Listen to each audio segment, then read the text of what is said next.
정부가 제시한 전공의 복귀 시한이 지나자마자 의사협회 전현직 간부 고발 사건을 수사하는 경찰이 첫 강제 수사에 나섰습니다. 의협은 물러설 곳 없는 낭떠러지에 서 있다며 전국 의사들에게 모레 서울 여의도로 모여달라고 호소했습니다.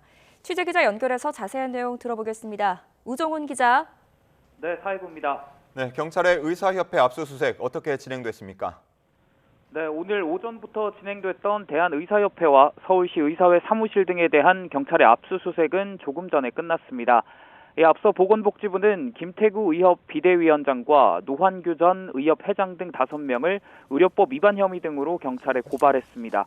정부는 의협 전현직 간부들이 전공의 집단사직에 관여하는 등 집단행동을 부추겨 수련병원 업무를 방해했다고 보고 있습니다.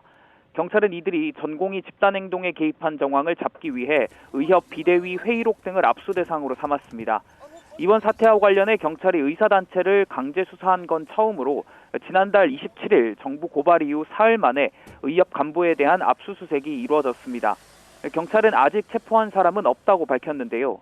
다만 지난달 19일 윤익은 경찰청장은 고발된 의료인이 출석 요구에 응하지 않으면 신속하게 체포영장을 신청하겠다고 경고한 바 있습니다. 또 의료계 집단행동을 주도하는 핵심 인물들은 구속 수사까지 염두에 두고 있다며 강경 대응 방침을 분명히 했습니다. 네, 정부가 고발한 것에 대해서 의사협회도 입장을 냈죠. 네, 그렇습니다. 의사협회는 기자회견을 열고 경찰 강제 수사에 강하게 반발했습니다. 주수호 의협 비대위 언론홍보위원장은 전공의들의 자발적인 사직서 제출을 비대위가 부추겼다고 누명 씌우는 정부 행태에 분노한다고 밝혔습니다. 또 낭떠러지에 서 있다면서 전국 의사들에게 모레 오후 서울 여의도로 집결해 총궐기 대회에 참석해달라고 호소했습니다. 이제 우리는 더 이상 물러설 곳이 없는 낭떠러지 앞에 서 있습니다. 우리가 한 걸음 더 뒤로 물러서면 대한민국 의료는 회복할 수 없을 정도로 황폐화될 것이 자명합니다.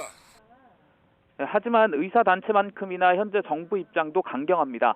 보건복지부는 홈페이지를 통해 서울대병원과 세브란스병원 등 11개 병원 전공의 13명에게 병원으로 돌아오라는 명령을 공고했습니다.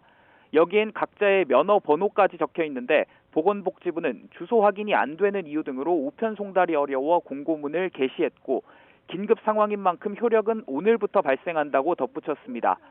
정부와 의사단체의 강대강 대치는 총궐기 대회가 있는 연휴 마지막 날까지 악화일로로 치달을 것으로 보이는데 이날 집회엔 서울경찰청장이 직접 현장에서 경찰 인력을 지휘할 것으로 전해졌습니다.